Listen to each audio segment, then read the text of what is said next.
Are we live? Hang on. Are we live right now?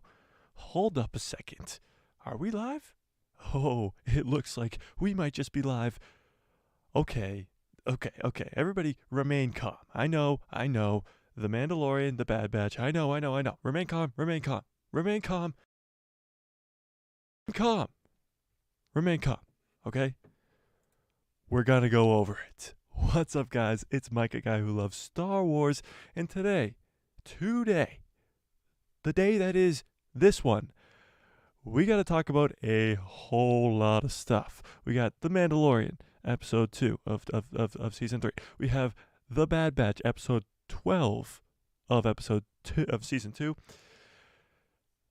Oh my goodness, we have so much to talk about. We got to break down, of course, both of these episodes, of course, but we also have to talk about some other things. Bob Iger talking about Star Wars movies. We have to talk about, of course, what happens at the end of that Mandalorian episode, and sequel content possibly coming. I know. Don't click away. I know. But we got to talk about a lot today. So let's get right into all of it. We also have to talk about a bunch of, like, Bo-Katan. Is she going to be the ruler? What do we think is going down in this, in the Mandalorian? What do we think is going to go down, and what do we think is actually going to happen? Hang on a second. Much better. Okay. So let's start with The Bad Batch. So The Bad Batch, episode 12, called The Outpost. What do we think? What did we think? Rank it out of 10 in the comment section or the chat if you are live right now. Rank it out of 10 in the comment section below. I will give you my ranking in a little bit, but we're going to talk about it a little bit first. So it starts off on Coruscant, and Crosshair is about to go on a mission with Admiral Nolan. Is it Admiral Nolan or just Nolan or whatever his name is? And he's leaving, but he sees a bunch of other clones, and all these clones are being retired, like not under their own free will. They're just being told that they are done. And you see some of the clones complaining about it and all that stuff, and it's kind of cool to see, like, the clones are being phased out. And the stormtroopers are, of course, going to be brought in and all that fun stuff. Then we see Crosshair end up on this, like, very cold, Hoth-looking, like, planet. And there's a bunch of other clones there. And a lot of their members of their group have been, like, killed or taken out by these pirates nearby, near the outpost, hence the name of the episode, The Outpost. But you had this whole story, and of course one of the clones being Mayday, as we come to find out.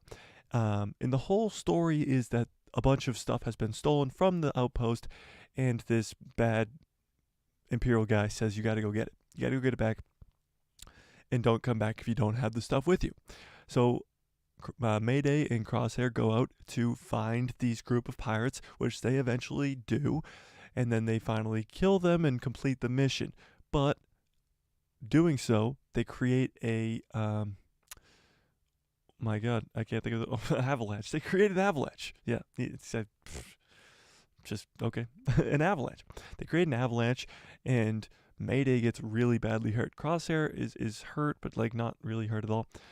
But Mayday gets really, really hurt. So he carries him all the way back. And you really, really see Crosshair go through this crazy story all in about 20 minutes of where he's seeing all these clones, what happened to them on Coruscant, and then he's coming to this planet where he sees what has been happening to Mayday and the other clones that are at this outpost, and how the Empire is treating the clones, how they're just bantha fodder pretty much at this point. Like, it's just, the clones are replaceable, and the Empire is beginning to realize that, and Crosshair himself is actually beginning to realize that. And it all comes down to the end of the episode when they make it back to the outpost and Mayday dies. And the Empire, or Nolan himself, has the ability to save him. And Crosshair really gets upset about this and actually kills the Imperial officer. And of course, this leads to Crosshair getting captured by the Empire. He actually passes out. And when he wakes up, he's on Mount frickin' Tantus, okay? He's being experimented on, or whatever you want to call it, on Mount Tantus. So a very, very cool episode, like just very, very cool. Star Wars Politics in first today saying an 8 out of 10. He gives it an 8 out of 10. Okay, I'll give you my ranking in a second, but we're going to keep talking about this. So Crosshair is at Mount Tantus now, right? And he clearly has a change of heart. He kills an Imperial officer when all he did, like in the first season and even in the beginning of this season, was say that good soldiers follow orders. He's the Crosshair we know and love. He's the soldier that follows orders. And now he's not doing that anymore. He saw what happened to all the clones. He's seeing what happens, and he's seeing what the Empire has become. And now he's not liking it. He's not going to stand for it, and this is how it ends for him. He's on Mount Tantus. But this also allows us to see more of Crosshair. And the Bad Batch actually themselves, like Hunter, Wrecker, Echo, and all of them, well, not Echo, but, Omega and Tech, actually coming back together with Crosshair because they have already had their first interaction with Mount Tantus with the Zillo Beast in the episode before this. Now, we haven't really seen much of Crosshair this whole season. We saw him in the third episode with Commander Cody, which was awesome. And then we see this one, which again is awesome. There's no doubt in my mind that they got Crosshair down. He's perfect. But we've only seen him twice in 2 of the episodes of 12. Of 12! Which is crazy. But he's obviously going to be in maybe not all of the rest, but he'll be there at the end of the season. And he'll come back together with the Bad Batch, and now he's on the same page as the Bad Batch in saying the Empire bad. Empire equals bad. So if I were to rank this episode out of 10, I would give it an 8.5 out of 10. And here's why. I thought this episode was really, really, really good, right? You had the whole Mayday arc. You had Crosshair completing his arc back to the light side. You saw him really develop as a character and see that the Empire is truly evil. You start on Coruscant and all the clones complaining about actually being forced into retirement and being decommissioned, being replaced by stormtroopers. And then you get to that planet, he is introduced to Mayday and all these clones that are being treated so poorly by the Empire. And his whole arc is just fantastic. But again, and of course he ends on Mount Tantus, which is awesome. But again, you have him, and it's just Crosshair. The Bad Batch, I understand, I get it, I know, everybody's a big fan of Crosshair, but the show is the Bad Batch. It's Hunter, it's Wrecker, it's Echo, it's Tech, it's Omega, and it's Crosshair. It's not one or the other. It's not just like one, maybe the other. That was the problem I had with episode 3, okay? It was Commander Cody, it was Crosshair, it was awesome. But it wasn't the Bad Batch. It was the same thing with what I think about episode 6, maybe? Episode 7, maybe it was, where none of the Bad Batch were in it. Now, this doesn't make the episode bad. No, not at all. But it's just a little bit different, okay? It's different. I give it an 8.5 out of 10 because I don't think it was better than last week's episode. I know a lot of people were very high on this episode saying that it was so awesome, but I don't think it was better than last week's episode. Do you guys think? All right, here's my question. Do you guys think that this week's episode with Crosshair, Mayday, all this story arc stuff was better than last week? Being introduced to Mount Tantus, Dr. Hemlock, Nala Se in prison on Mount Tantus, having the Zillo Beast, the actual Bad Batch trying to fight against the Zillo Beast, and all that stuff. Which episode did you think was better? Episode 11 or episode 12? Should we pull it up? We're going to save the polls for the Mandalore. We're going to save the polls of this for the Mandalore. Star Wars Politics says they are the same, so you have them ranked as the same. I definitely have last week's episode a little bit higher, just because of the Zillo Beast, Mount Tantus, the whole Nala Se, the whole the Kaminoans being very involved in Mount Tantus. It's going to be, I think, at least very, very, very, very cool moving forward. So what do we have to look forward to moving forward in the Bad Batch? That's kind of what we have to talk about. Moving forward, the next episode is called Pabu, okay? Now, this is where I think it's weird. I think the next episode is going to be another filler episode. I know there's already been so many filler episodes. You're saying, Mike, what's up with all these filler episodes? Mike, stop the filler episodes. I know. But I'm actually not that upset about this next week being a filler episode. And I know maybe it won't be a filler episode. Maybe I'm completely off on this one. But I think it's going to be a filler episode because we're at episode 12 of 16, okay? So that would make next week 13, meaning that there's only 3 episodes after that. So 4 episodes left. I think this next one will be a filler episode, and then you have 3 straight fire banger episodes that just cap off the season. And it's all going to be involving Mount Tantus. It's all going to be involving Crosshair and the Bad Batch together. It's all going to be combined. The story's going to be all intertwined, all that fun stuff, right? But I do believe that the next week's episode, which is called Pabu, I don't know what that means. I don't know what that's referring to, but I think it'll be a filler episode. Now, Pabu is very close to Babu, as in Babu Frick, which we saw in The Mandalorian, Season 3, Episode 1. But there's been some confusion amongst the Star Wars fandom, where some people actually think that that wasn't Babu, that was a different version of his species. What's the species name again? It starts with an A. It's something weird. But they think it's a different version or a different being of that species. And I think there was 3 of them, of course, and they all had a name. And I believe that all the names were kind of like Babu. They were like Babu, Dadu, like Tadu, and something along those lines. Like they were all kind of stupid Abu names. So I think that this might just be another species of Babu in Pabu. It might sound stupid, but that might be what this is referring to. Or maybe not. Or maybe I'm just crazy, and maybe I'm just crazy. I don't know. Am I crazy? There's only one correct answer to that. Yes. But that's where I'm at with the Bad Batch. That's where I'm at. I thought this episode was straight fire. I thought last week's episode was straight fire. And I can't wait for the next 4 to come. However, The Mandalorian. Now this just blows everything out of the water. Okay, just give me your ranking out of 10 in the chat or in the comment section below. What did you rank that episode of The Bad Batch? Episode 2 of Season 3 of The Bad Batch. Rank it out of 10 in the chat right now. I want to know what you guys think. I want to know what you guys thought about that episode. Because, okay, hear me out. Hear me out, okay? And before you hear me out, let me go to the chat real quick. Star Wars Politics says, I'm convinced that Lucasfilm/Disney is incompetent. Okay. Hang on. let me start that over. Star Wars Politics says, I'm convinced that Lucasfilm and Disney is incompetent. Okay. Why they literally freak, why the literal freak, thank you for not swearing by the way, would you wait for the most banger episodes of The Bad Batch to release The Mandalorian? They should have released The Mandalorian when Bad Batch released. So you're saying they should have started at the same time because The Mandalorian would be over by now, and then The Bad Batch would start to become straight fire.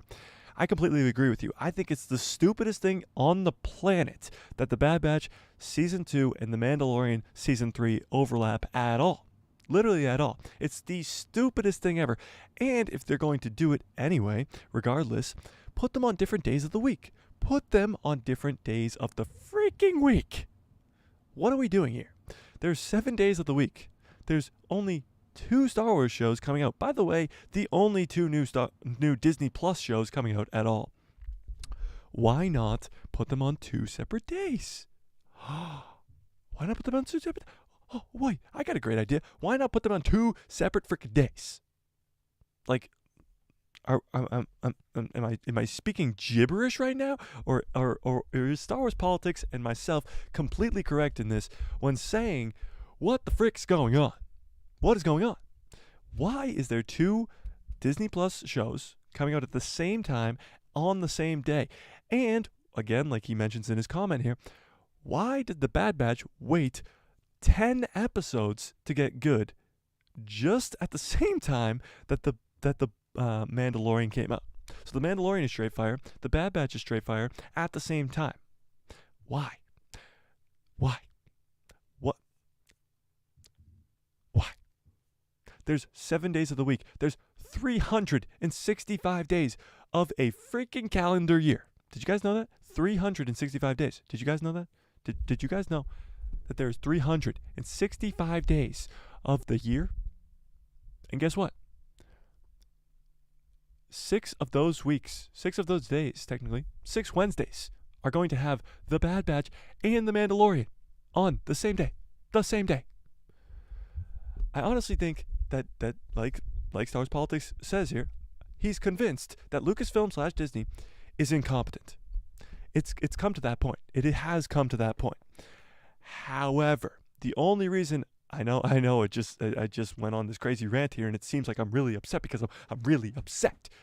But the fact that both shows are straight fire at the same time really makes it a lot easier to swallow the pill. I think it's really dumb still. I think it's the stupidest thing on the planet. There's 7 days of the week. There's 365 days of the year. Why are both shows coming out on the same exact day? It's really dumb. It's really, really dumb. But it's really a lot easier to take down, to swallow when both shows are very good at the same time.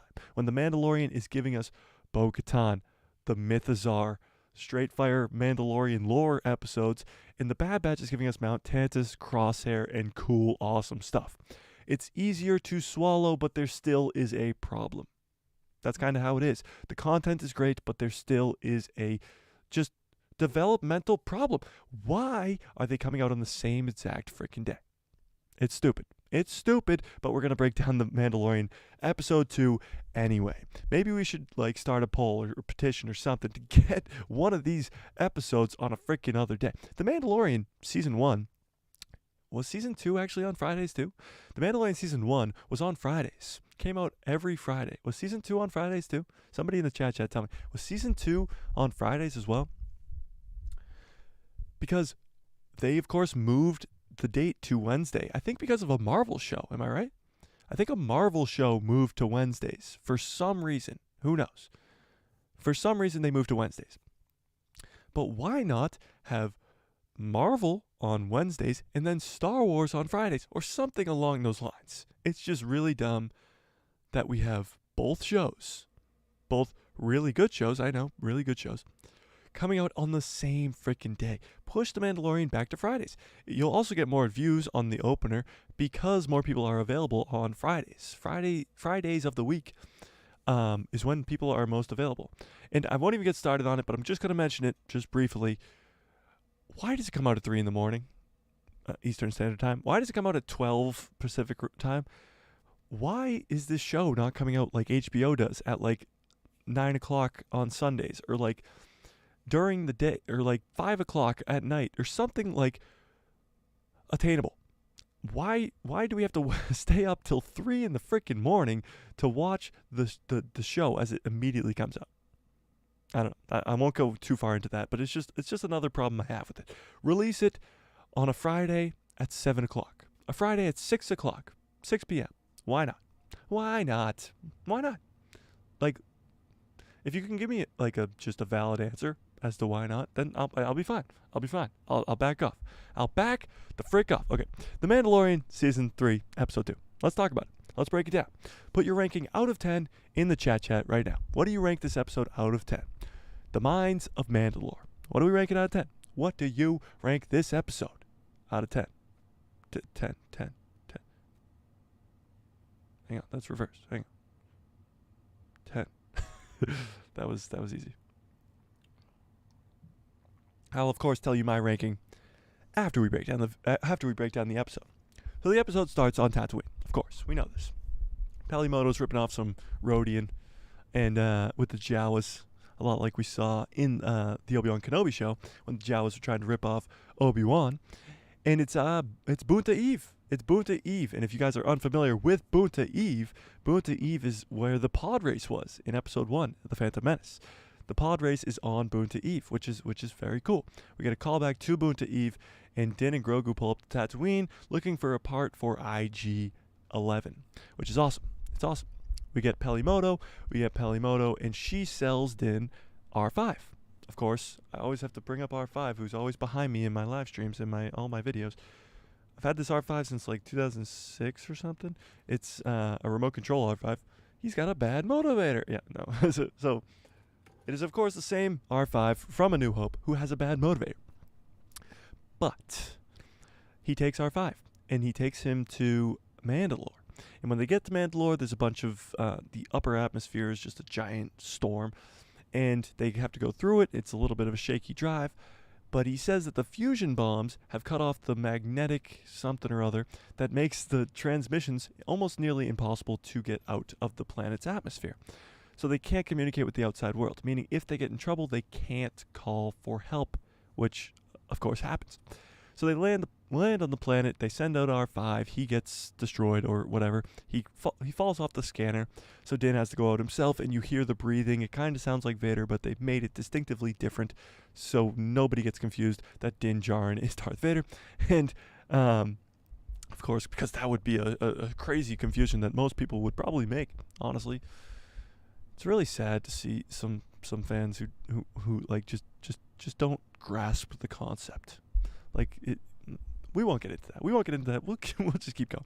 So he finds out that the air is breathable. People have been lying to him. This planet is not dead. Sure, it's been turned to glass. Sure, all that stuff happened. The Empire bombed the crap out of it, but it's not dead.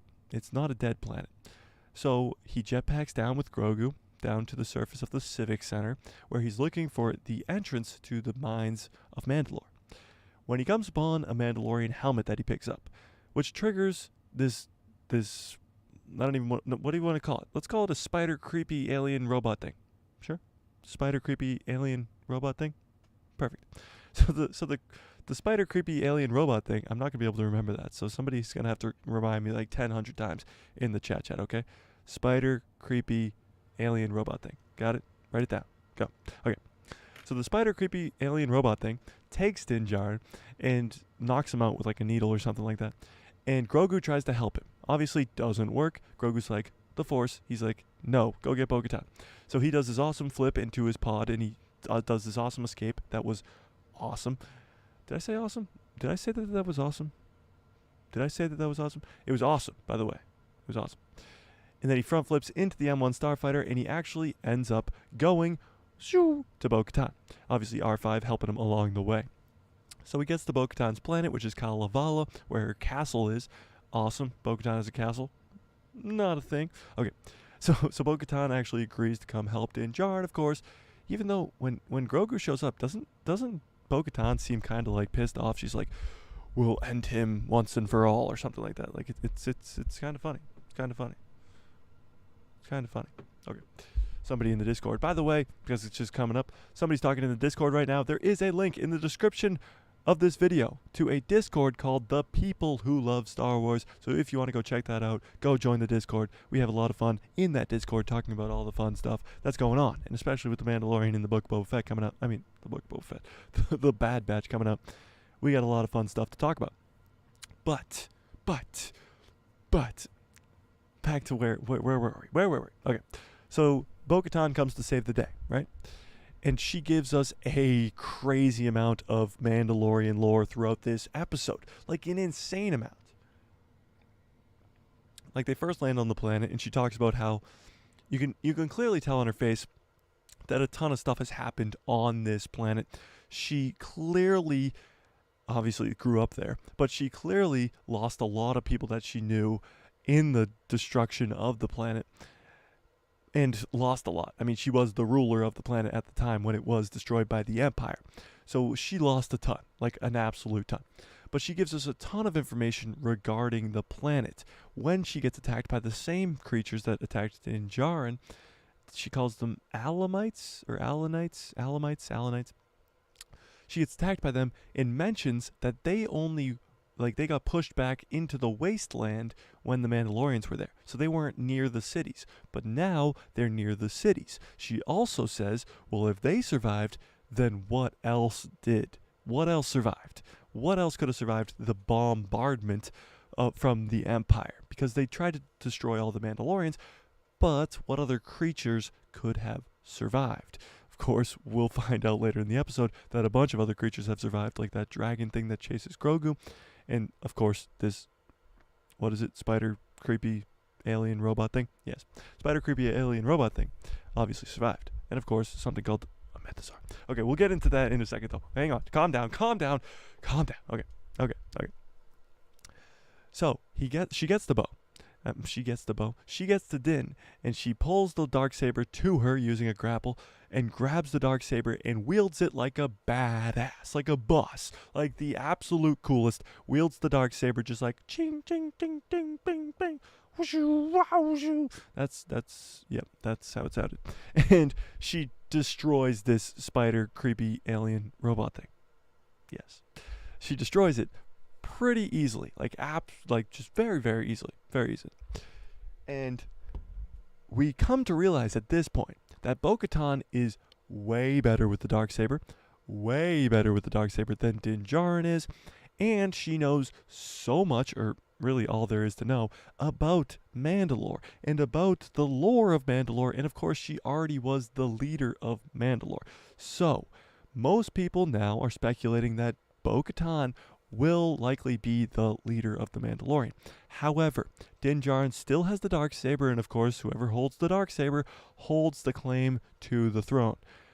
But things might change. Now, Din Djarin might bring all the Mandalorian together using the darksaber, but he might not want to rule. I've always said this from the beginning. I don't think Din Djarin wants to rule. I don't think he wants to rule Mandalore at all. I don't think this is something that he wants, needs, or even cares about.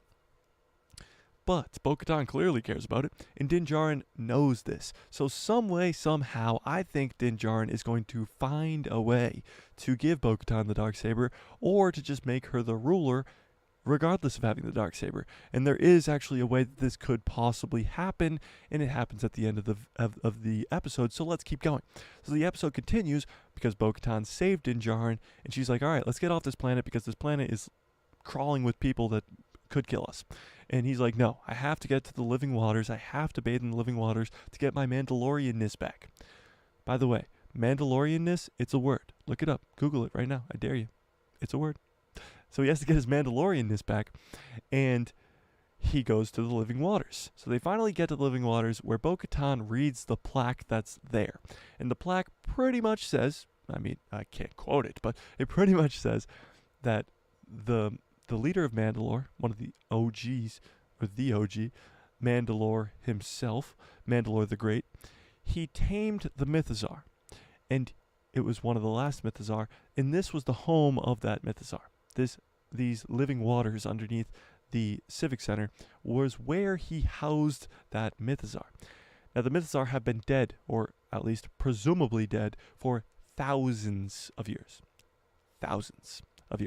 So Din Djarin makes his way into the water, saying his whole ritual thing, whatever, and he gets pulled down by something. We don't know. Maybe it was the mythosaur, maybe not. Do you think the mythosaur was what pulled Din Djarin into the water?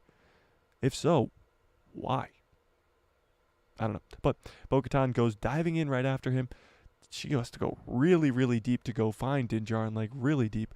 And on their way back up, she sees a freaking mythosaur, okay? She sees a freaking mythosaur. I know you all saw the episode. It was awesome. It was so awesome. Okay? It was... Did I mention it was awesome? I feel like I haven't said the word awesome enough on this live stream yet, and it's really getting me upset. It was awesome. Okay, so the mythosaur, it's back. It's alive, by the way. It wasn't just a skull of a mythosaur. It wasn't whatever. It was a live mythosaur, and Bo-Katan came face to face with it, and it was like this was Bo-Katan, like this, like. Hang on, let me find something really small. Hang on. Here, this tiny piece of paper. This was Bo-Katan. This tiny little piece of paper. You can barely even see it. It's so small, right? And then I am the mythosaur. Like that is the craziness of how large this mythosaur is. Oh wait, hang on, sorry. Sorry, where was I? And the mythosaur is gigantic, and of course I believe that Bo-Katan is going to tame this mythosaur somehow, the same way that Mandalore the Great did, and she is going to become the ruler of Mandalore. I don't know how they're going to pull it off, but in some way, somehow, it's going to happen. Some way, somehow, all the Mandalorian that exist out there that know of Bo-Katan and Din Djarin having the darksaber, They're going to wrangle them all up to be the Mandalorians again, bring them back to Mandalore, and somehow prove that Bo-Katan has tamed the Mythosaur, and that the Mythosaur still exists, which again, according to the Mandalorian lore, should not exist at all. And if it does exist, then it is a new era for the Mandalorian. So I have a crazy question for you. If all of this is true, okay, and I'll give you my ranking in a second. I'll give you my ranking for the episode in 1 second. If all of this is true, if the Mandalorian are going to be back, they're going to be a big, strong species building themselves back up, again, having foundlings coming in still, having a freaking Mythosaur that just protects their planet, whatever. If all of this is true, where were the Mandalorians in the sequel trilogy? Now, I know what you're saying, the sequel trilogy is not canon, or whatever you think about the sequel trilogy, so of course they wouldn't exist in there.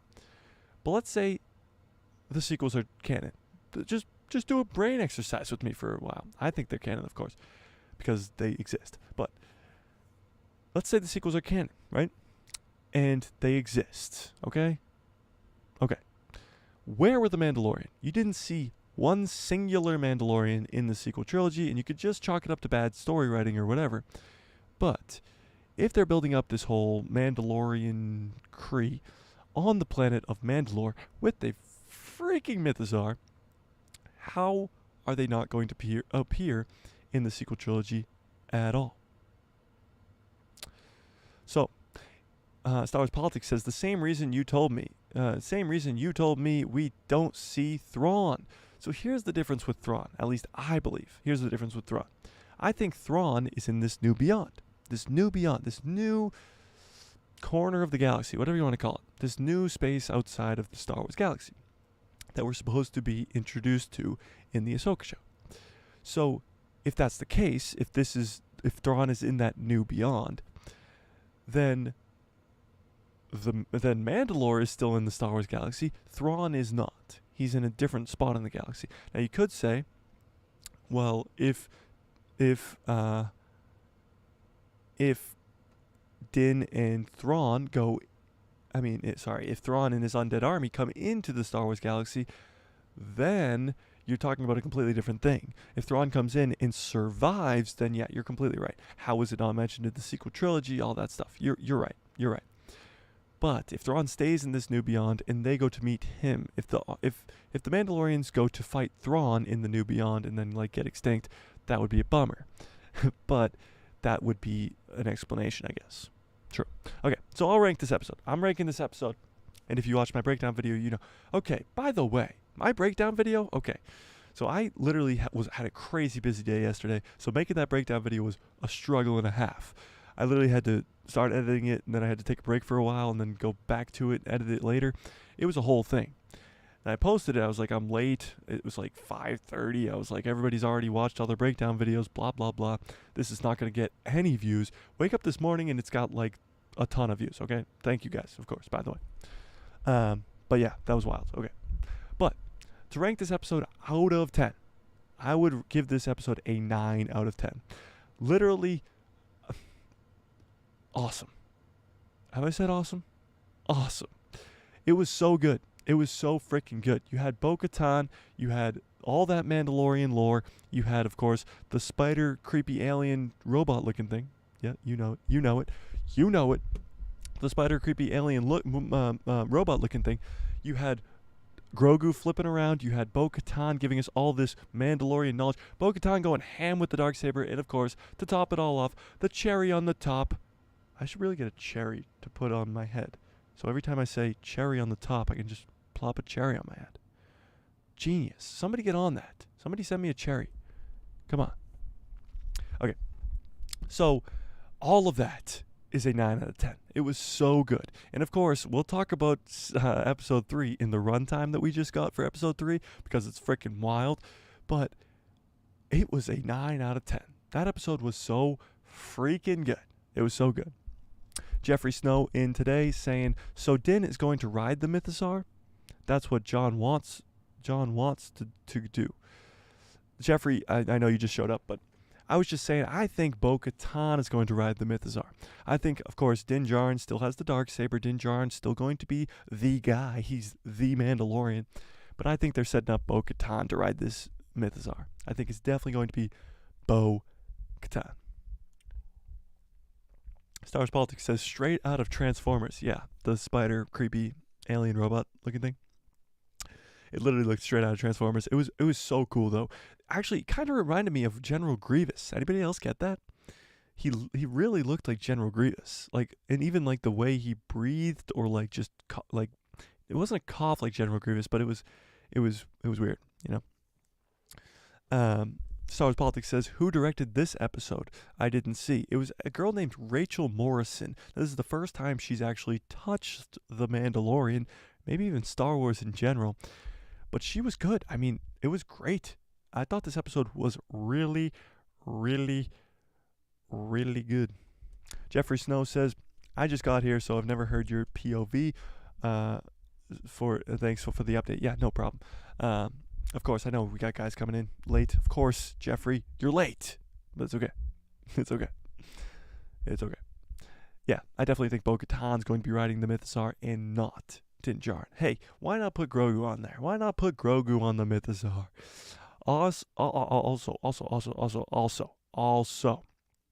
I think Grogu is going to have a huge moment in this season where he just goes insane. We saw a kind of glimpse of it where he was trying to save Din there using the Force, and then he was like, I'm going to save Bo. I'm going to get Bo to save you, because he told him to, of course. So he's going to, he jumped into the N1 Starfighter, but on his way there, he had to force one of those Alamite things, and you can just tell that if Din Djarin is in trouble later on in the season, Grogu's going to go ham. He's a lot stronger with the Force now. So I think we're going to see some awesome stuff with Grogu later down the line. Star Wars Politics says, romantic interest between Din and Bo? Yes. Yes, that's my answer. I mean, yes. Like, if you watched this episode and didn't get any inkling of that, I think you're crazy. I think you're absolutely, like, insane. Because that is all I got. Did anybody else get that? A romantic connection between Din and Bo in this last episode? I feel like they're definitely going to set something up along those lines. And hey, maybe they can both rule Mandalore as a king and queen or something along those lines. Star Wars Politics also chimes in and says, everybody's talking about that cake emoji. I must have missed the cake emoji. Star Wars Politics, I must have missed the cake emoji. But yeah, I definitely see a romantic relationship happening between Din and Bo. Of course, you have the Luke Ahsoka stuff. That goes without saying. Luke Ahsoka's over here, already an established thing. But now we got to come up with a new name for Bo and Din. A bin. A doe. A bin. Wow, their names are terrible. It's no Luke Ahsoka, that's for sure. But yeah, I definitely see a romantic relationship happening with the two of them. For sure. So we do have a lot of other Star Wars news stuff to get into regarding just, of course, Mandalore and stuff like that. But sequel trilogies, I know. Sequel trilogy projects, though, that will definitely be involving Jon Favreau and Dave Filoni. So calm down. Calm down. Remain calm, okay? Everybody remain calm, please. Please. Okay, so let's get into some of these awesome news. Awesome news time.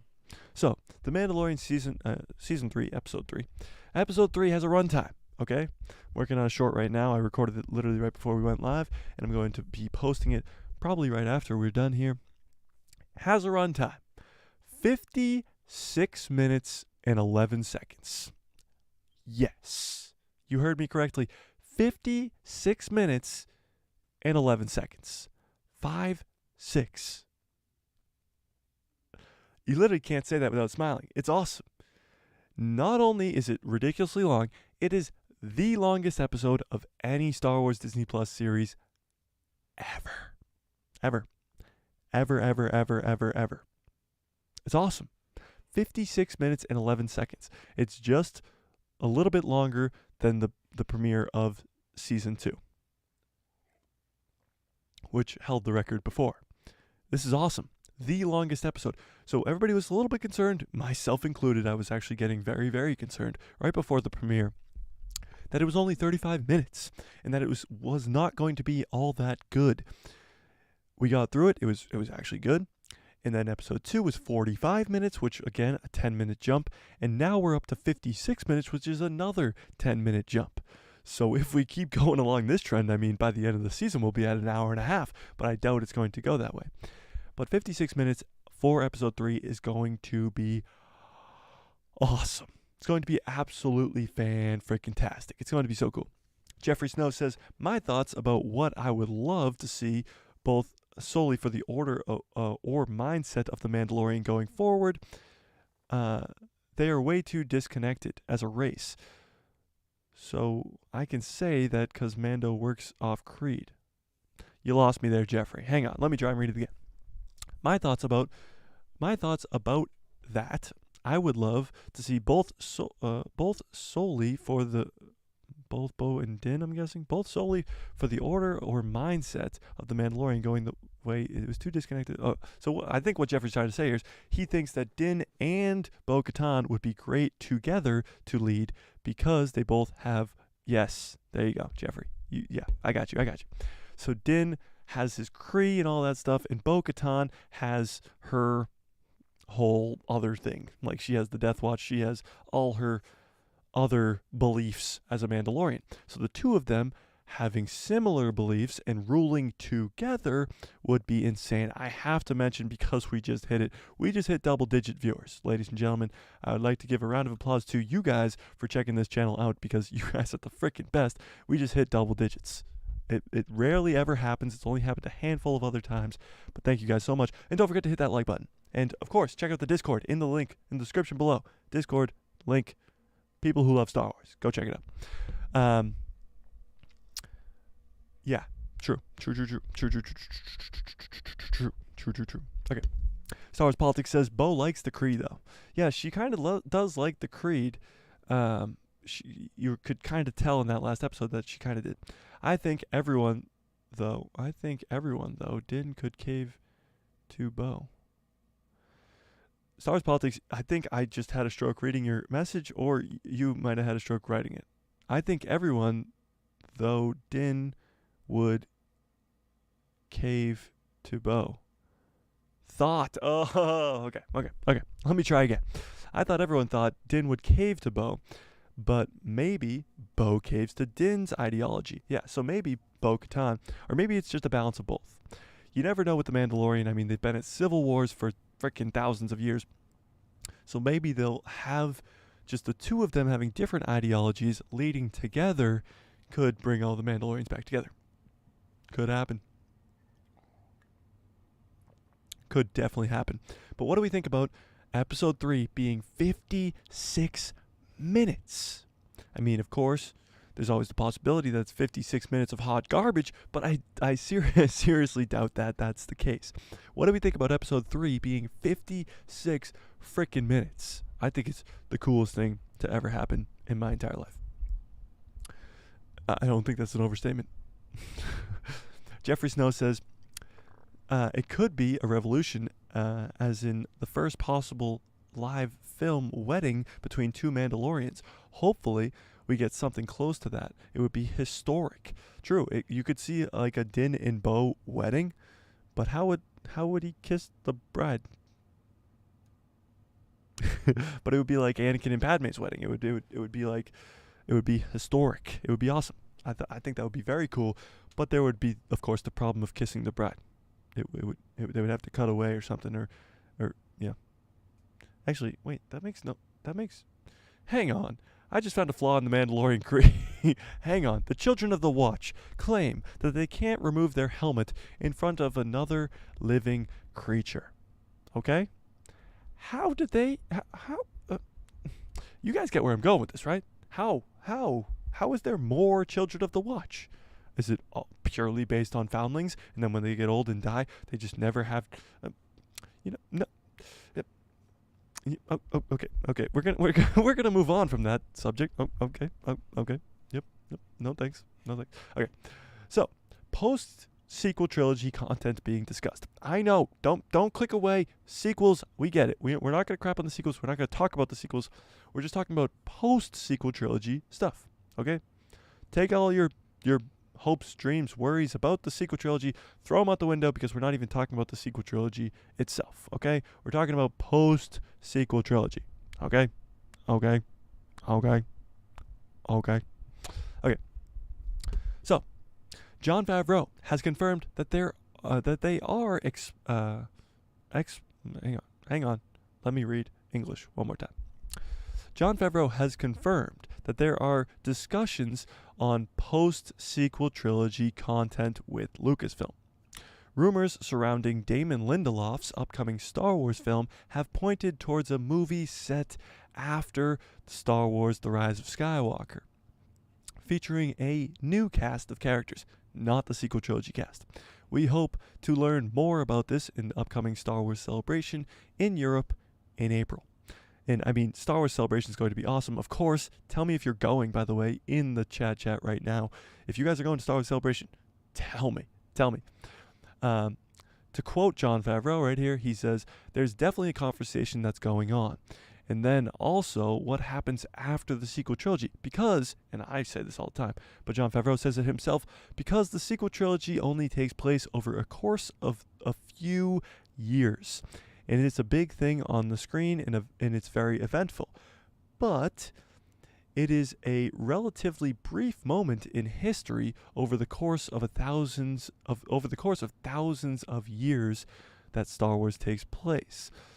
And so what happens after it is interesting too. And I know that there are some discussions and explorations going on about what happens after it. So that's from Jon Favreau himself. He's saying that it's such a short time. It's only a few years. I think it's about a year and a half, honestly, if we're being real. It's only about a year and a half, which is crazy, absolutely crazy. And he even says it. He says there's thousands of years in this Star Wars timeline, so just a few years is nothing. And we talk about that all the time, that the sequel trilogy, you can think it's canon, you can think it's non-canon, whatever you think about it, but it doesn't matter because it's just a few years. And whether or not like they keep going after the sequel trilogy with content, you can either believe that the sequels exist or you don't have to believe that the sequels exist. And Dave Filoni and Jon Favreau and Lucasfilm themselves will keep making content regardless. Now we just hope and pray and really, really want that content is really, really good. That's all we can really hope as fans. But what do we think about that? What do we think about the possibility of Jon Favreau himself working on post-sequel trilogy stuff? Now, of course, it will probably be like a continuation of the Mandalorian story or something along those lines. But what do we think about that? What do we think about that? While you guys think about that, while you guys ponder on that question, I'm going to go back. Jeffrey Snow says they would have had to come up with something to fix that part. Yes. He's talking about them having to kiss when they literally can't take off their helmets. Yes, you are correct. And Star Wars Politics says maybe they don't kiss. Jeffrey says, yes, I get where you're going. Oh, yeah, we're not going to even talk about that. Okay. Star Wars Politics says, I hate to break it to you, Mike, but I think they're just going to keep their helmets on. Okay, but Star Wars Politics, I guess it works, but I mean, like, yeah. We won't talk about that all that much. So are we okay with sequel trilogy? Let's pull it up. Let's pull it up. Oops. Pull it up. Are you, jeez, can I type today? Are you okay with post-sequel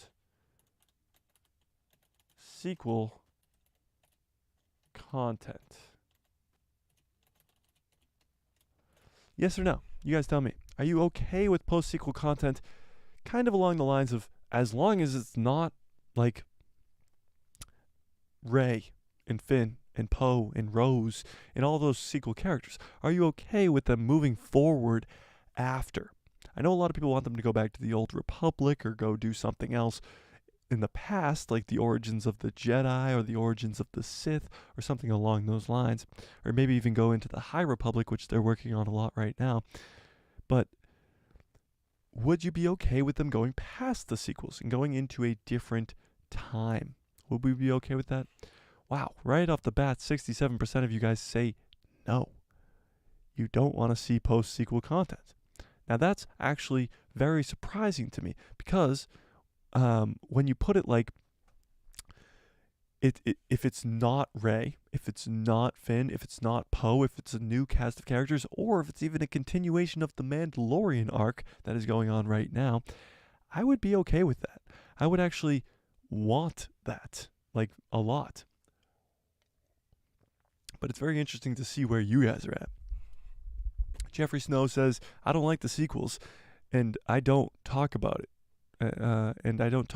Yeah, a lot of people kind of have that kind of same mindset as you, Jeffrey, where they just don't like the sequels, so they just don't want to even talk about them. And that makes sense, and I fully understand. Doom chimes in and says, like Dr. Doom? Like Dr. Doom? Doom chimes in and says, Old Republic is much needed. I agree. I think if they are going to go into this post-sequel content, they have to combat that with an Old Republic trilogy or even TV show, anything. Just give us something regarding Darth Revan or anything. Darth Malachus, whatever you want to do. Just give us something regarding the Old Republic. It's literally all there for you. Like in Legends, in video games, in comic books, whatever you want. As Dave Filoni always says, that Legends is free real estate, and the real estate in the Old Republic is freaking endless right now. It's endless.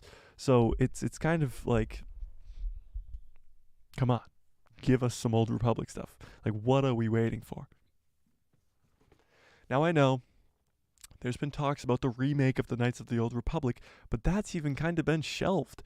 And it's just weird. It's weird. It's weird that we haven't gotten any Old Republic content, and we just kind of still try to stay inside of this Skywalker saga, whatever you want to call it. Jeffrey Snow says, because I like the Jedis, Jango was the character that made me love Star Wars in Episode 2 when I saw my first Star Wars content. So Jedi history to me is a no-no. So you like the Mandalorians. You don't like the Jedi? Jeffrey, what the? You don't like the Jedi, Jeffrey? Come on.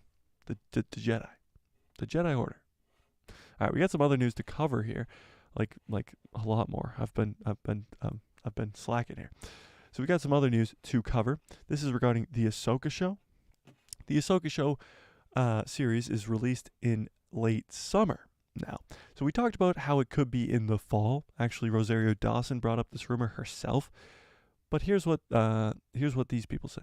According to Variety, Star Wars Ahsoka will stream on Disney Plus starting late summer, not fall as previously rumored. Ahsoka, a spin-off of The Mandalorian and the animated show The Clone Wars, starring Rosario Dawson, aims to debut in late summer. Previous Rosario Dawson comment how the Star Wars series was planned to release after Haunted Mansion in the fall. So previously, Rosario Dawson said that it was supposed to come out in the fall. And she was wrong. It's supposed to come out in the late summer. Which, I mean, you're talking August, maybe? Maybe late July, August. That's when you're talking about the Ahsoka show.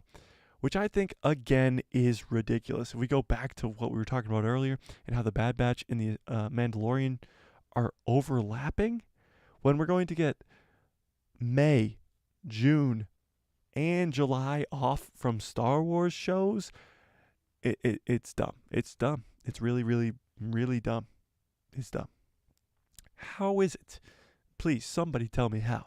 How is it possible that we are going to get no content for 3 months, and for some reason, the overlap of The Mandalorian and The Bad Batch exist? It just makes no sense to me. But this is actually good news, because I was kind of bummed out that the Ahsoka show was pushed all the way back to the fall. Like, you're talking October, November. No thanks. But now that it's late summer, that is some good news. That is some good news. I'm very excited about this. The Ahsoka show, I mean, it's just the top of the list. Most highly anticipated show of the year, for me at least, by far. Ezra Bridger, Sabine, Ahsoka, Hera Syndulla, this new Beyond, the freaking World Between Worlds, and Anakin Skywalker coming back. All that stuff is awesome. Can't wait for it. It's so cool, and I literally just can't wait. I can't wait. I cannot wait for the Ahsoka show. I literally can't. I can't wait for it.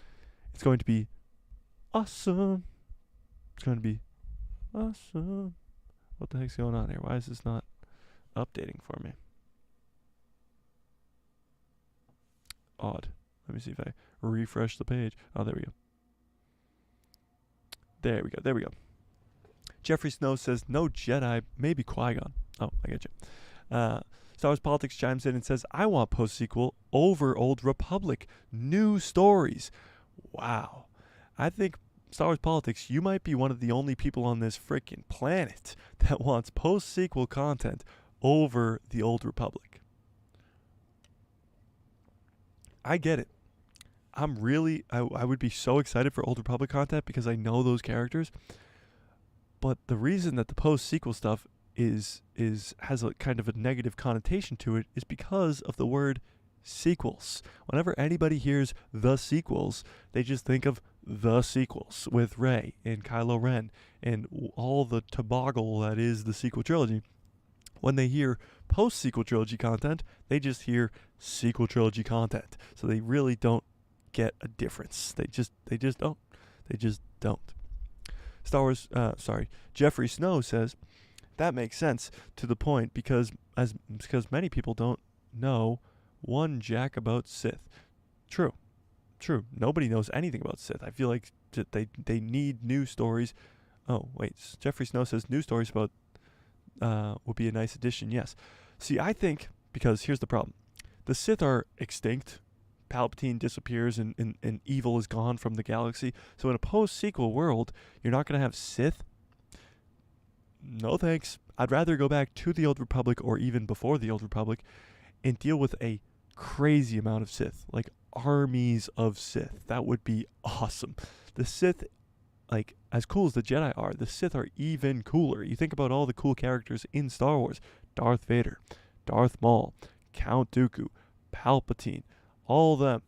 All the Sith Lords are awesome. So it literally doesn't get cooler than the dark side. And I know you could be like, Mike, you're an evil guy. You like dark side? Oh, what the heck? No, they're just cool. They're cool. I mean, look at Darth Maul right above me right here. They're just awesome. So the Sith, more stories, please. Give me more Sith stories. Let's do it. Oh, now, wow, the poll has swung. 50-50. We are at 50-50. People are okay or not okay with Star Wars content. Maybe not Sith, but there will always be darkness. Okay, but it's the war between Jedi and Sith. That's what we want. And Palpatine going out the way that he did kind of just made it weird for Sith to come back. He's like, I'm the last Sith. I'm all the Sith. And you destroying me will destroy all the Sith. And now they're just going to bring back the Sith and be like, oh, yeah, Palpatine, yeah. No. It would be weird. It would be weird. It would be too weird. It would be too weird. Star Wars Politics says, and too much light is bad, too. It has to be a balance. You're right. Has to be a balance. You look at the Republic. You look at the Republic and what happened with Palpatine growing underneath them. Jeffrey Snow says, Jon Favreau needs to flush out the connection between Sith, flesh out, I'm guessing you're saying. Flesh out the connection between the Sith and the Mandalorians that worked together in the past. So there is a bunch of Mandalorian lore.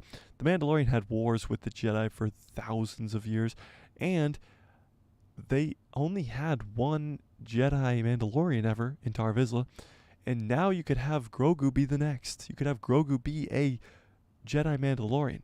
So you have endless story possibilities because you have a character in Grogu that is bound to live for the next 900 years, at least, regarding his head being chopped off or him dying in some very gruesome way. And I mean, when you look at Grogu, you're like, please don't die, please.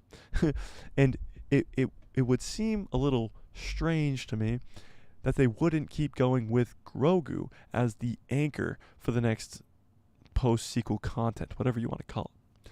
And that's just me. Are you okay with post-sequel content being centered around Grogu? let's put it that way. What if Grogu is starting the new Jedi Temple, and with Rey? Would we be okay with that? Very interesting. Very interesting. Star Wars Politics says Ahsoka is one who keeps balance. Very true. Defeating darkness wherever she sees it, including remnants of Sith ideology. Yes. If Grogu becomes a Mandalorian, I'm done with Star Wars. Whoa. Why? If Grogu becomes a Mandalorian, Star Wars Politics is done with Star Wars. Why? Technically, he's already a Mandalorian. Do you think Grogu's a Mandalorian? Is Grogu a Mandalorian? That's the next poll. That's the next poll. I think he's already a Mandalorian. I mean, is he not? Wow, that poll swang around. Is swang a word? Swang? Sure. Let's pull it up. Is Grogu a Mandalorian? Yes or no? Is Grogu right now, like as it stands in the storyline, a Mandalorian? I mean, he left Luke. He left his Jedi training to go be with Luke. Is he not? I mean, be with Din, sorry. Is he not already a Mandalorian? Sure, he uses the Force, but is he not a Mandalorian? He can be both. Why not let him be both? Huh? Jeffrey is really upset about this. Star Wars Politics says he is destined to be a Force user, and I really don't like the idea of a Force-sensitive Jedi. I'm guessing you mean Mandalorian. And if they were to be another Mando Jedi, I want them to be human. Okay. So you're just saying because he's not a human, you don't want him to be a Mandalorian Jedi. Okay, Star Wars Politics, we get it. Yeah, I know what you meant. Yeah, no, I understand what you mean, but what you mean is stupid. No, he's just pretty much saying that if he wants another Mando Jedi, he wants it to be human because he hates Grogu and Yoda and Yaddle, and he's anti their species. We get it, Star Wars Politics. We know what you're getting at. We're going to keep moving on because we've had enough of him. He says, I mean, do we really want Grogu to run around with the Mandalorian helmet and a lightsaber? Maybe he doesn't wear a helmet. Okay, I'll give you this much. If Grogu wears a helmet with the ears poking out of it, that's kind of a no for me. I don't like it. I don't like the look. I don't like it.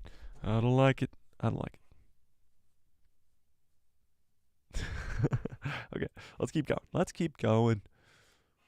So, this is Bob Iger. We know Bob Iger. We know Bob. We know Robert, right? We know Robert. Good old Rob. You guys familiar with the Robert? Does everybody know who Robert is? Anybody? Robert Iger? Are we familiar? The CEO himself of Disney has been talking some Star Wars. He's actually been talking about Star Wars and Marvel, but this is Star Wars. So Disney divulges why Star Wars' next movie is taking so long. Why? Why is it taking forever? So, Disney's Bob Iger commented on why it's been so long since the last Star Wars film has released. Last time Star Wars fans sat in theaters was The Rise of Skywalker, blah, blah, blah, blah, blah. So, Bob Iger's comments on Star Wars' slow movie progress. CEO Bob Iger was present at the Morgan Stanley Technology, Media, and Telecom Conference. Wow, they need to really shorten that one down. The Morgan Stanley Technology, Media, and Telecom Conference. Yikes. Where he spoke on why Lucasfilm is taking so long to start making the next film of the Star Wars franchise, when the last one, The Rise of Skywalker, had released all the way back in 2019, which again is already 4 years ago. 4 years ago. And it's still rumored that we won't get another one until 2025, which is 2 years from now. So they would have taken 6 years off. Iger clarifies that the goal is to make sure that when they make this new Star Wars movie, they want to pick the right one, something that Lucasfilm is being very careful with. And when I mean very careful, I mean very careful. They literally haven't even announced the next movie yet. The CEO admitted that the disappointing box office returns of 2018's Solo gave them pause. Okay, pause. 2018's Solo, a Star Wars film, I thought was not as bad as most people say it was. Now, I know people are like, that movie was garbage, boo, blah, blah, blah, blue. You have to remember the Solo movie, or the standalone film before that, was Rogue One. And Rogue One is one of the best Star Wars films ever created. And that's not an opinion, that's a fact, okay? It's a fact. So it's one of the best Star Wars content movies, whatever you want to call it, ever created. So the fact that Solo bombed doesn't mean that other movies are going to bomb. You literally had the freaking Rogue One that was great. So when it comes to their feature films development slate, they started to think maybe the candidate was a little too the cadence was a little too aggressive. So he's saying that Solo probably should have been a show. Iger made it clear, however, that Disney is still developing Star Wars movies. In the meantime, he noted that Lucasfilm's ventures on Disney Plus, such as The Mandalorian and Andor, have been extremely successful. And I mean, let's be honest, The Mandalorian is where it's at. Look down, Grogu's on your shirt right now. Guaranteed. Guaranteed. The latest on Star Wars' next film. A new update regarding Star Wars' theatrical future was actually revealed not that long ago. Newly shared reports noted 2 potential projects were canceled. So did you guys hear about this? Or, at the very least, no longer in active development, including the untitled movie that Marvel Studios president Kevin Feige was working on, and Patty Jenkins' Rogue Squadron. So, kind of a bummer. Kevin Feige's movie has been kind of just it's been canceled, or it's no longer in active development, whatever you want to call it. It's no longer coming. And Patty Jenkins' Rogue Squadron movie, again, is no longer coming. But there are some others that are still coming. However, there are 2 others that seem to be alive and well. The first belongs to the Lost and The Leftovers writer and The Watchmen writer, Damon Lindelof, and is rumored to include some characters from the most recent sequel trilogy. And then there's Taika Waititi's project, which remains a shrewd mystery. Currently, Lucasfilm is expected to shed some more light on this upcoming film plans at Star Wars Celebration this coming April. So this April is Star Wars Celebration, and they will be announcing some stuff regarding Star Wars films. Star Wars current project, The Mandalorian, is currently airing blah, blah, blah, blah, blah, blah, blah, blah, blah, blah. Okay. So, the next movie is either going to be a Damon Lindelof semi-sequel related movie, or it's going to be a Taika Waititi movie that has literally nothing released about it. We don't know when it's going to take place. We don't know what it's going to be about. We don't know blah, blah, blah, blah, blah. So what would you guys rather at this point? What would you rather, the Taika Waititi movie, or would you rather something along the lines of this Damon Lindelof guy? And maybe even something along the lines of a post-sequel trilogy movie that has something to do with those sequel characters. I don't know. What do you guys think? I don't know. What do you guys think? What do we think is coming? A Damon Lindelof movie, or the Taika Waititi movie, or maybe even both. We also talked about last week, we talked about possible series of films on Disney Plus that are following a young Luke, young Leia, and young Han. When I mean young, I don't mean like kids. I mean in between the episodes of Return of the Jedi and The Force Awakens. The Mandoverse, whatever you want to call it. There could be a series of films, short films, whatever you want to call them, on Disney Plus following, in live action, Luke, Leia, and Han, which would be so cool and so awesome. And I do fully expect them to announce that at Star Wars Celebration, which would be so cool, by the way. So cool. But we do have some other news. So let's talk about this as well. So. Oh, this is just a little thing. Bo-Katan, Katie Sackhoff plays Bo-Katan, has said that she won't be in the Ahsoka show. Now, that's not too surprising. We know that Ezra's going to be in there, Sabine's going to be in there, all that kind of stuff. All those people are going to be in there. But it's kind of like whatever. It's kind of whatever. Jeez, I can't catch up on you guys' conversation. Okay. Okay. So we do have some other news. Okay.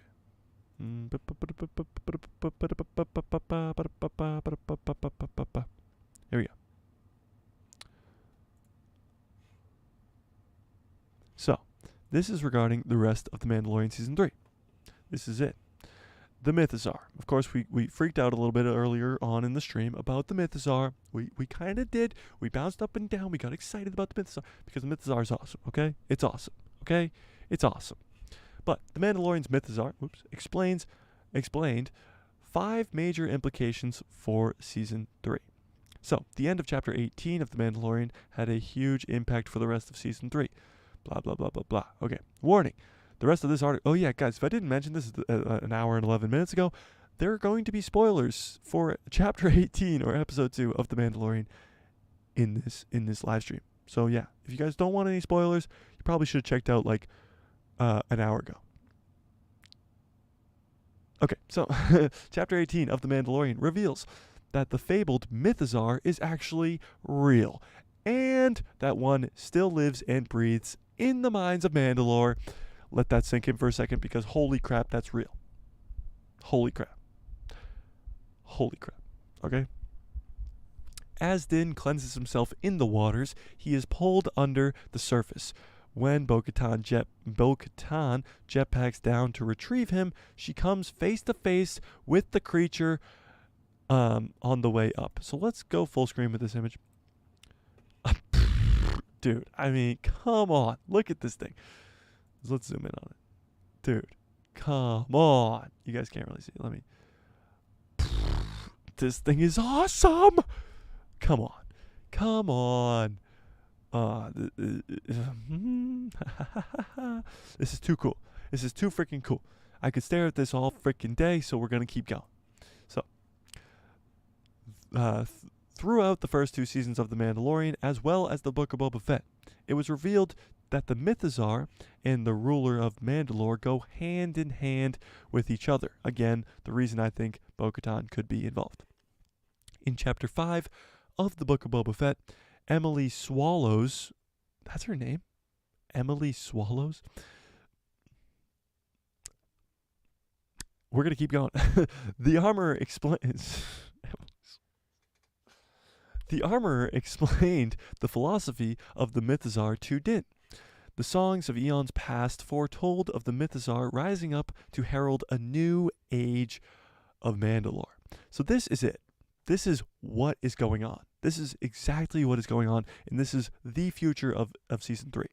The songs of eons past foretold of the Mythosaur rising up and to herald a new age for Mandalore. So this is what's happening. The Mythosaur is rising up, and there's a new age of Mandalore going on, or beginning right now, which is awesome. And I'm guessing that Bo-Katan is going to be there to ride the Mythosaur in the first place. However, she then adds that the creature only exists in legends. But we know that's not true now. We know that's not true, meaning that she doesn't truly believe in all of the Mandalorian stories. As seen in the latest episode of The Mandalorian and explained in the Book of Boba Fett, the planet of Mandalore is currently a wasteland and uninhabitable by everything aside from from some creatures, like these Alamite things that we see in the episode, right? Jeffrey Snow says, can I donate to the channel? Right now, no, Jeffrey. I know, thank you for the offer at least, but right now we're not big enough yet that we can accept super chats or anything along those lines. But we will get there. I promise you, we will get there. And it starts 1 subscriber at a time. One Jeffrey Snow at a time. Sorry. One Jeffrey Snow at a time. You are the best, though. Much love. The prophecy of the Mythosaur, however, almost perfectly describes the current state of Mandalore, a ravaged and destroyed planet with no ruler. With that being said, the prophecy could be close to being fulfilled with the Mythosaur being there. So first of all, Mythosaurian, is Mythosaurian a word? Mythosaur lore in series premiere. I mean, look at that thing. It's epic. It's so epic. It's so epic. Jeffrey, I love your vibes, okay? It is also important to note that Nick Nolte, Queel, revealed about the Mythosaur in Season 1. Oh, Nick Nolte's Queel. Yes, in Season 1. The guy who says, I have spoken. He was my favorite character in Season 1, by the way. I have spoken. When Queel was teaching Din to ride the Blurg in the series premiere, he reveals that the Mandalorians of long ago rode the great Mythosaur. He says, you are a Mandalorian. Your ancestors rode the great Mythosaur. Surely you can ride this young foal, whatever. And then he says, I have spoken, of course. Well, this initially seems to be just a bit of exposition. It may have been actually foreshadowing. If Din somehow learns to tame or even ride the Mythosaur. Okay. So Jeffrey, when you first came in here, you said, do you think that Din Djarin will ride the Mythosaur? And I said, no, I think Bo-Katan will. However, it does set up, literally from Season 1, Episode 1, that Din Djarin is going to learn to ride the Mythosaur. So you might be onto something there, Jeffrey. You might just be onto something. So number 2, Din's rise as the ruler of Mandalore. So again, I still think it might be Bo-Katan, but it might be kind of a combination of the both of them, a Bin or a Doe, as they begin to their great romantic relationship as well. Din is currently still in possession of the Darksaber, of course. There you go. He already has a claim to the throne, since he won the weapon off of Giancarlo Esposito's Moff Gideon in combat. And that means Din Djarin is the rightful ruler to Mandalore for the time being. Boba Fett, the book of Boba Fett also features the armorer telling Din about the Darksaber, where she says whoever wields it can lead all of Mandalore. Now we understand that for the most part. Perhaps Din's encounter with the Mythosaur wasn't a simple coincidence. However, Din's encounter with the Mythosaur was Bo-Katan's encounter with the Mythosaur. As far as we know, Din Djarin was kind of knocked out at this point. We don't even know if Din Djarin saw the Mythosaur himself or if it was just Bo-Katan. We don't know. So it'll be interesting. It'll be very, very interesting. Again, if he can truly learn to wield the Darksaber and master it, maybe learning from Sabine Wren, Din could become the next ruler. We saw in this last episode that Bo-Katan really knows how to use that weapon, but Din Djarin does not. He doesn't at all. So number 3, Bo-Katan's change of attitude. She came to help Din. She had a huge, big change. When it comes to their beliefs, the Mandalorian creed, Din Djarin and Bo-Katan, couldn't be farther apart. He is strictly on the side of not removing the helmet, following every rule, and doing things exactly as the creed says. She, however, follows everything much more loosely, and it could even be argued that she doesn't even follow the traditional Mandalorian beliefs at all.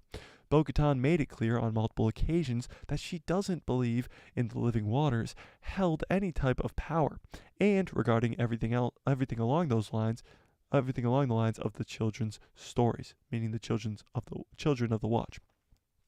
So she didn't even believe that the living waters had any type of power. However, now that she's seen the Mythosaur in the living waters, maybe she becomes a believer. I don't know. Maybe. Just maybe. Number 4 is Bo-Katan as Din's advisory. So maybe Bo-Katan does rule, but Din Djarin does rule, but Bo is at kind of his right hand woman. And maybe that's how it works. Maybe they don't rule together, but Bo-Katan is just his right hand woman. It's possible. It is possible. In Season 2 of The Mandalorian, Bo-Katan made it clear that she wants the Darksaber more than anything else. She wants to rule Mandalore. She already did and failed miserably. But even though at this moment she seems to be fine with Din Djarin having it, it could change very, very quickly. It could, really could. And number 5 is the Mandalorian clans united or divided. So I think Din Djarin could actually unite them, but let's see what they say here. If the other Mandalorian clans learn that the Mythosaur exists, it can be expected that there will be more than one in pursuit of Din Djarin's Darksaber and anyone else that may stand in the way. Some Mandalorian clans include Clan Mudhorn, which consists of Din and Grogu, Clan Kreese, which is led by Bo-Katan and formerly consists of characters such as Koska Reeves and Axe Wolves. But at the present time in canon, they may be gone. The tribe is also a clan that could be defined, could definitely come into play. Paz Vizsla is a part of it, and also the Armorer. Vizsla's already displayed his desire for the Darksaber since his ancestor Tar Vizsla created the Darksaber and passed it down the family line. Another clan to keep in mind in the picture is the clan Wren, of course, Sabine Wren being a part of it, and is confirmed to be in the Ahsoka show. And other clan, but if all of the other clans are present, Sabine's live-action introduction may just come in The Mandalorian, not the Ahsoka show, which would be very, very cool. Blah, blah, blah, blah, blah. Okay. So that's kind of just the basis of it. What the whole Mythosaur sets up. It's kind of crazy how big the Mythosaur's appearance actually is. So it's crazy. Jeffrey says, imagine Din hollers to Fett, like, yo, give me some help rebuilding Mandalore. That would be sick. Or seeing Fett ordering people around on his Rancor and Din. Oh, that would be cool. Imagine Boba Fett on his Rancor and Din riding the freaking Mythosaur together into the sunset with Bo-Katan like chasing after him like, wait for me. That would be awesome. That would be so cool. The Mando Bros. That's what they would call them. The Mando Bros. Riding off into the sunset with one riding a Rancor and one riding the freaking Mythosaur. How cool would that be? How cool would that be? All right, we're at an hour and 22 minutes. This has got to be one of our longest streams ever. This is crazy. That's a code right there. That's the code right there. It's got to be. It's got to be. It's going to be a lot of fun. Whatever it is, it's going to be a lot of fun, and I can't wait. I think, honestly, if we're being real, the rest of this Mandalorian season is going to be straight fire.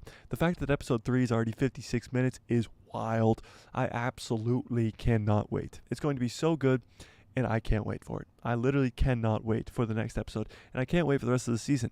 I wish, honestly, I sometimes wish that it was like Netflix and it all came out at the same day. But I love getting hyped with you guys week in and week out, predicting what's going to happen next week, all that fun stuff.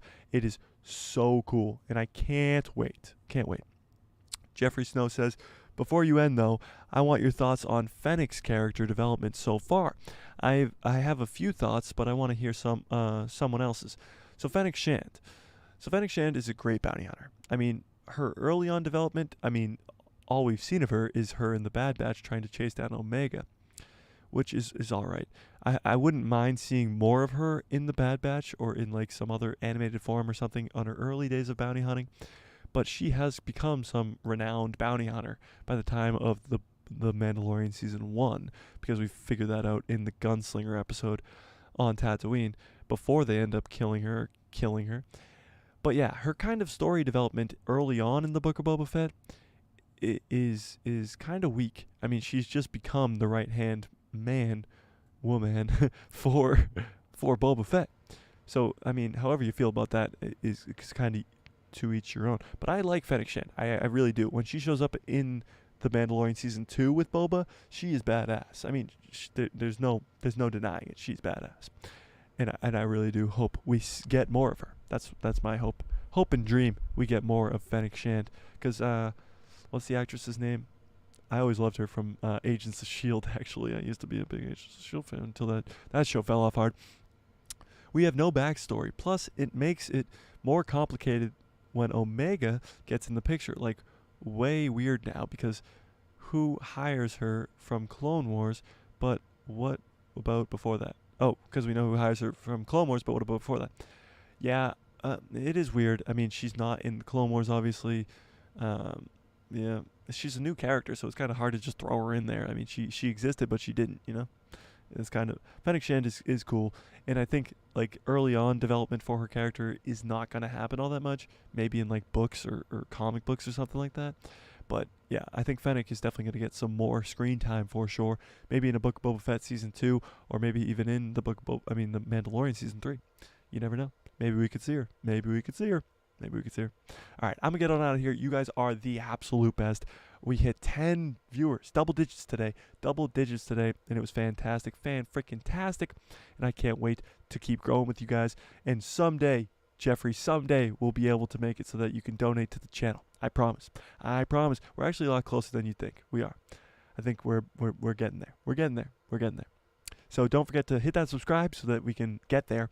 And of course, smash a like on this video, watch all the other videos. Thank you guys for being so active in the chat tonight. You guys were the best. You have a great night too, Jeffrey. You have a great night too. And I can't wait for Tuesday when we have another stream. I think we're going to go to 6 p.m. What do we think? 6 p.m., 8 p.m.? What do we think? 6 p.m. or 8 p.m.? We're probably going to bounce around those 2 times for a while to figure out what's best. But it's going to be around 6 p.m. Eastern Standard Time or 8 p.m. Eastern Standard Time. We're going away from the 1 p.m. streams just because not a lot of people are around that time. Apparently people do this thing called work and school around 1 p.m. So it's kind of a weird thing. Go 7. Jeffrey, really? I just said 6 or 8 and you said 7. Really, Jeffrey? Really? Not just kidding. Much love. Yeah, we'll figure it out. We'll figure it out as we go. Tuesday's most likely going to be 6, I'm guessing. Maybe 7 if I feel like it, Jeffrey. But we'll see. We'll see. All right, I'm gonna get on out of here. You guys are the absolute best for sticking around. Gotta clear my throat. But you guys are the absolute best for sticking around. Don't forget to hit that subscribe, of course, as always. Hit that bell so you get notified every time I post a video, and my pretty face will show them the recommended feed of yours. Where's your recommended feed at, by the way? I always point that way, and then that way, and then that way, just to make sure like all the angles are fixed, you know? Recommended feed of yours. Okay, I'm getting on out of here. You guys are the best. May the force be with you. Always, always, always, always, always, always, always, always, always, always, always, always, always, always. Wow, what a great stream. Hour and a half. Wow, you guys are the absolute best. Let's go. You guys are so awesome. All right. Have a great night. And watch out for some videos this weekend because they're going to be awesome. Awesome.